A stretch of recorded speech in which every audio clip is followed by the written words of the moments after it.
Back to our leading story as we continue to track the commemorations of the Lily Mine accident. Joining me live from Lily Mine is our reporter Mweli Masilela. Mweli, a very good morning to you and thanks for joining us as we zoom in on the impact of the Lily Mine incident, where almost 4 years now that families and friends have been looking for some sort of closure, and we know that efforts to try and get those bodies to the surface have failed up until now. Talk us through what's happening there as we speak.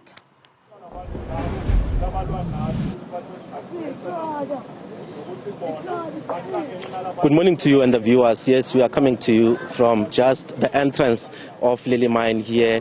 I can tell you now that there is now a hive of activity at the entrance of Lily Mine.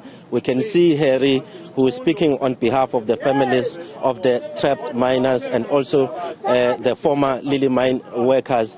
He's now addressing them here and some community members because seemingly they are not happy with the manner in which this event is being handled and organized. But maybe just for a second we can hear from him as to what exactly are they concerned about. Remember, they were being prevented from getting inside, but for the first time today the gates are opening. Harry, you've been addressing these former workers and community members. What exactly are you concerned about? Because seemingly you are not happy. From our reliable sources, because we are not people who are not wise. We are wise enough. So we've organized the program. We've been requesting the problem for the past 3 months now. I've just received the program now that one of the politicians local who is against us, who is against the reopening of the mine. So it's questionable that how can a person of his caliber address us. So we're going to contest that. We cannot allow this to be addressed by criminals. We know these people, they know us. They were against us, even the court of law, that we did say that the mines mustn't be open. They were supporting even the liquidation. So it's amazing. So our question to the office of the president is that how can he or the union allow such people to address us? So if those people are allowed, given that platform to address us, we live peacefully this event, because which means it's not about us. Who is this person exactly that you are complaining about, and why do you say that he doesn't this mine? What assurance do you have that he doesn't want this mine to be reopened? But for now I cannot mention his name, but it's there, it's on the program. I think now when we get inside the program will be exposed to everybody. You will see that person. But let me say, it's Mr. Villarraz. It's known to us, these masses. That's why they were responding that no, they cannot allow such a person to address us. If indeed this is our day, we, the Lily people. Well, thank you very much. That is Harry Mazibugo. He is saying that they are not happy as community members, family members of the three trapped miners about the way this event is being handled.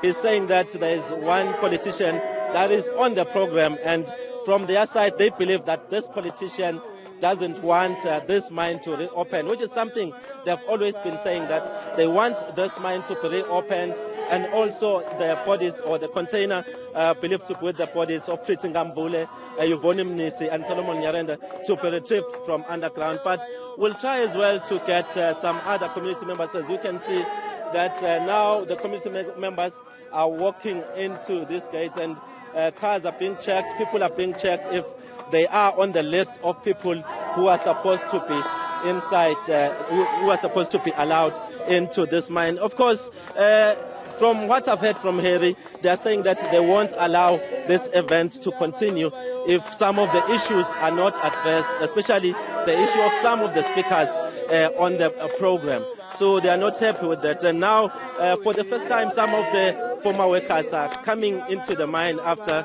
there was a court order banning them.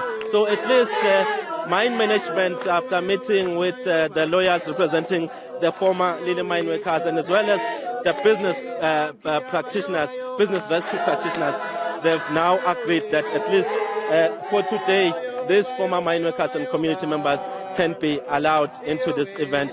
So we'll keep you updated as we watch some of the people coming through to address this event. And of course, we'll ask quite a number of questions, because the main issue here is this mine going to reopen?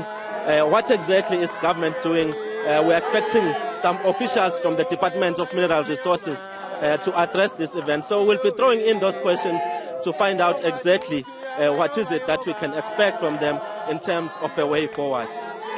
Mweli, it seems that the people of Lily Mine and the former workers of Lily Mine, as well as the families of the 3 loved ones that remain buried underground, have received a glimmer of hope. I mean, we know just a few weeks ago, former Mayor Herman Mashaba came there to address them, offering some legal assistance. And we heard the really raw emotions of the impact of having those bodies still buried beneath the ground, and how government has failed the families. How much of that going forward can we expect to hear from today around the issues of really ensuring that those bodies are retrieved?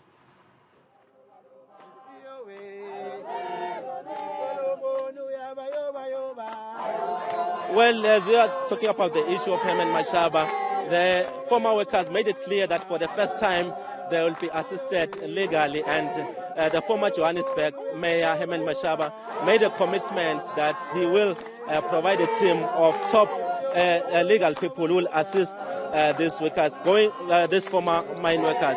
Also saying that if government is not able to intervene, at least they must be given an opportunity to do a private process of trying to retrieve the 3 bodies. But of course, these are some of the questions that we need to ask, because these families have been waiting for a long time.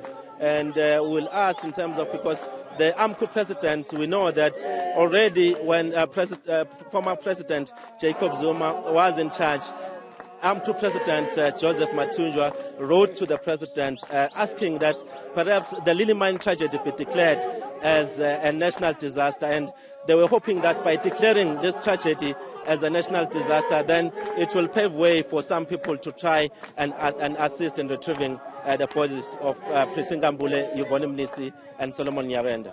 Thank you so much. Let's leave it there for now. Of course, our reporter Mweli Masilela just monitoring the processes around the significance of today, 1,461 days since those bodies have been buried underground. We'll continue to give you rolling coverage of all that's happening at Lily Mine, as well as the impact on mining communities. That discussion still to happen throughout the course of that morning. We'll take a look at the impact of the mining indaba in this conversation. That and more still to come.